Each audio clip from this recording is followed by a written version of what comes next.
Иногда мне кажется, что вся наша жизнь устроена как большая онлайн-игра. Как будто кто-то сверху взял вот ЛК-версию World of Warcraft, отключил баланс, убрал админов и запустил миллионы игроков на фреш-сервер.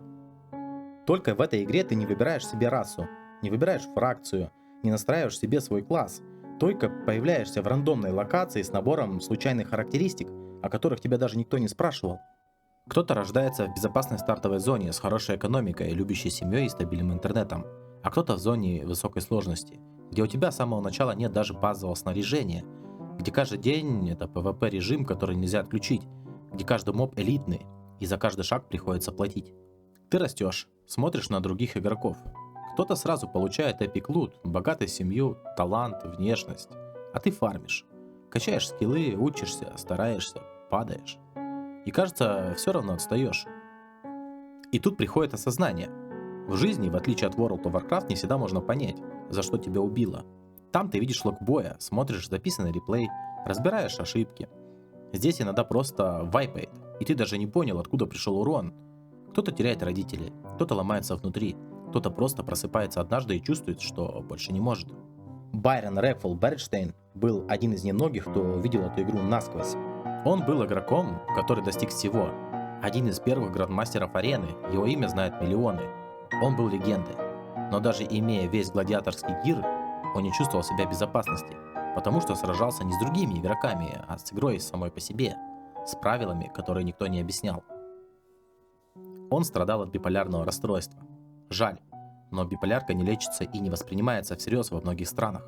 У него была так называемая быстрая форма, он был гиперактивным. Если развлекаться, то на полную. Сначала уходил в видеоигры, прятался от них от депрессии, от одиночества. Потом стал путешествовать, знакомиться с новыми людьми, будто пытался обогнать самого себя. Помогал всем, кому только мог. Был рядом, когда его просили. Делал свою игру про дружбу, про близость, про поддержку. Но всякий раз, когда возвращался домой, в эту тишину, в пустую квартиру, все возвращалось. Одиночество накрывало снова, это был замкнутый круг. Взлеты и падения, эйфория, пустота. А потом ковид. Закрытые границы, 2 месяца в заперти. Ни встреч, ни путешествий, ни живых разговоров. Только стены и мысли, от которых не скрыться. Он стримил, пытался чем-то себя занять, но видно было, что ему плохо. Что он будто цеплялся за любой повод не замолчать. Его твит, предложение выйти за него замуж, Бекки, это был не романтический жест. Это был крик отчаяния. Признание «я больше не могу быть один». Он ждал ответа, но не дождался. И ушел. Его больше не стало. Очень жаль его. Он никому никогда не делал зла. Никогда не говорил плохого. Был искренний, был добрым. Ценил дружбу. Настоящую. Не поверхностное знакомство, а именно связь между людьми, где можно быть с собой. Он помогал всем, кто был рядом, и таких людей сегодня очень мало. И я думаю об этом. Думаю о том, как часто мы молчим, как часто мы держим себя в узде, будто это рейд, где нельзя показывать свои слабости, так как рейд-лидер все заметит. А ведь слабость это не поражение, это не баг, это часть игры. Просто нам никто не сказал, что ее надо пройти на 100%. Ты можешь быть топовым игроком, можешь стримить, собирать лайки, раздавать советы, но если после этого всего ты сидишь в тишине, если внутри нет ни маны, ни энергии, ни желания нажимать следующую кнопку, это тоже важно, это сигнал. Это вызов не к миру, а к другим игрокам. К тем, кто рядом. Байрон однажды сказал: «Мне жаль тех, кому приходится иметь дело с моим безумием. Пожалуйста, просто знайте, что в таких ситуациях безумный человек не контролирует свои действия». Он знал о себе больше, чем многие. Он видел сквозь обертки, сквозь иллюзии. Он не был слабым. Он был уязвимым. И в этом была его сила. А искренность в этом мире, возможно, самое опасное качество. Мы все играем. Кто-то на рейтинг, кто-то ради коллекции маунтов, кто-то просто держится в игре, потому что боится выхода. Но в этой нечестной игре нет геймдизайнеров. Никто не обещал баланс, никто не гарантировал, что твой класс будет метовым. Но здесь, несмотря ни на что, мы все еще рядом. К сожалению, мы не можем заранее себе прописать кучу голды на старте и забить на прокачку и на работу.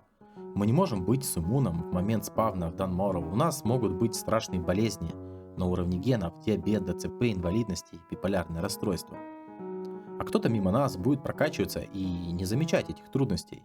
Иногда даже потому, что их вообще нет, в отличие от нас. И если ты сейчас это слышишь, если ты читаешь эти слова, знай, ты не один на этом сервере. Даже если чувствуешь себя соло-классом, Даже если все квесты провалены, а рюкзак забит зеленой или серой херней, это не конец.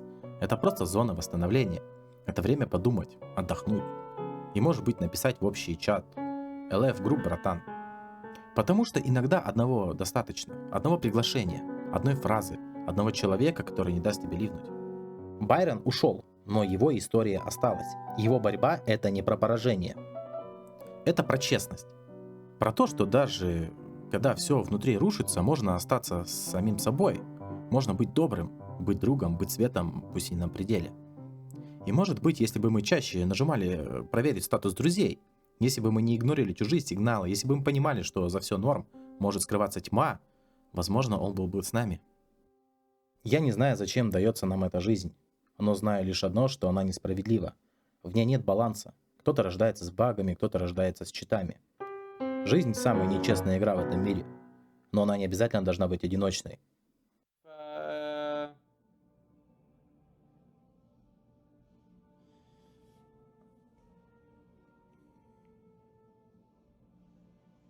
If you guys get lonely, you should talk to each other maybe and find some friends to play games with if any of you play games. I feel like people are always too scared to meet new people, try to meet others. Anyway.